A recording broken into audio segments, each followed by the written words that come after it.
Muito obrigada, Sr. Presidente. Senhores deputados, Sr. Vice-Presidente do Conselho Diretivo da Associação Nacional de Municípios Portugueses, Dr. Álvaro Araújo, em si cumprimento os restantes elementos do Conselho Diretivo e, naturalmente, agradecemos a vossa disponibilidade para prestar os esclarecimentos que se impõem.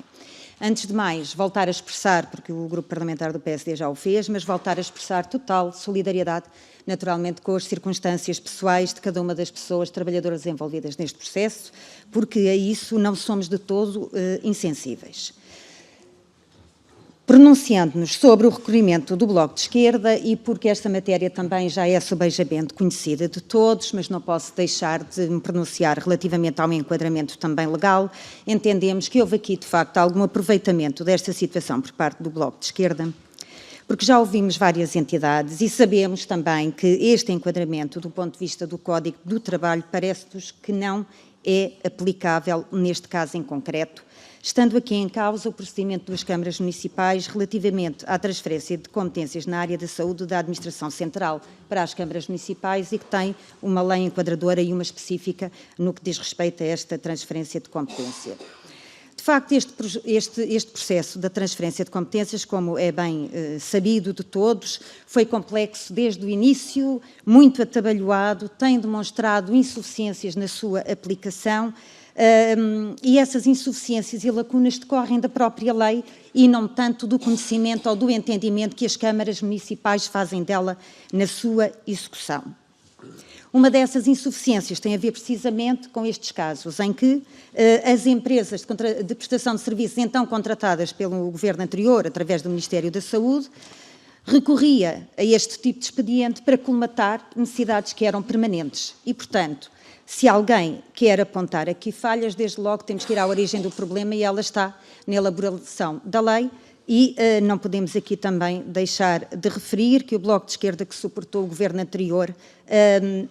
não lhe ocorreu também esta problemática que se veio a concretizar na vida individual de cada uma das pessoas que sofre o drama do desemprego. Porque, de facto, e o Sr. Vice-Presidente já referiu e de forma lacónica, estas pessoas não tinham qualquer relação de vínculo de emprego público que permitisse, face à lei, a sua integração, que, aliás, era genericamente aquilo que aconteceu, felizmente, com a maioria dos trabalhadores que foram alvo da transferência de competências e que prestavam serviços nessas entidades. Há aqui, de facto, uma situação delicada que foi criada pela própria lei, que não conseguiu acautelar estas situações em concreto e, portanto, eu pergunto à Associação Nacional de Municípios, que, ao que sabemos, também participou naturalmente, face às suas competências e representatividade, na negociação ou na elaboração, ou foi ouvida, como se queira, no que diz respeito à lei da transferência de competências, qual o vosso posicionamento sobre esta matéria, sendo que na sua posição inicial julgo que posso deduzir que entende que não é a aplicação do Código de Trabalho que está aqui em causa no que diz respeito à transferência de estabelecimento. Pergunto também se as câmaras municipais podem ou não, face à transferência de competências, reorganizar-se internamente de forma a fazer aquilo que algumas delas fizeram e que os casos são conhecidos e que, com recurso aos seus próprios meios já existentes, conseguiram acomodar, digamos assim, parte ou a totalidade das competências sem recurso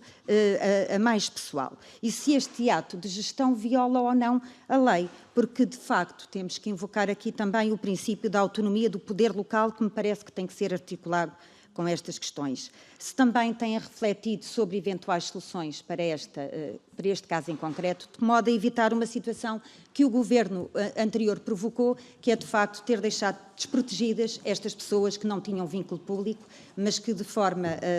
notória, exerciam funções nos centros de saúde que foram alvo de transferência de competências. Muito obrigada.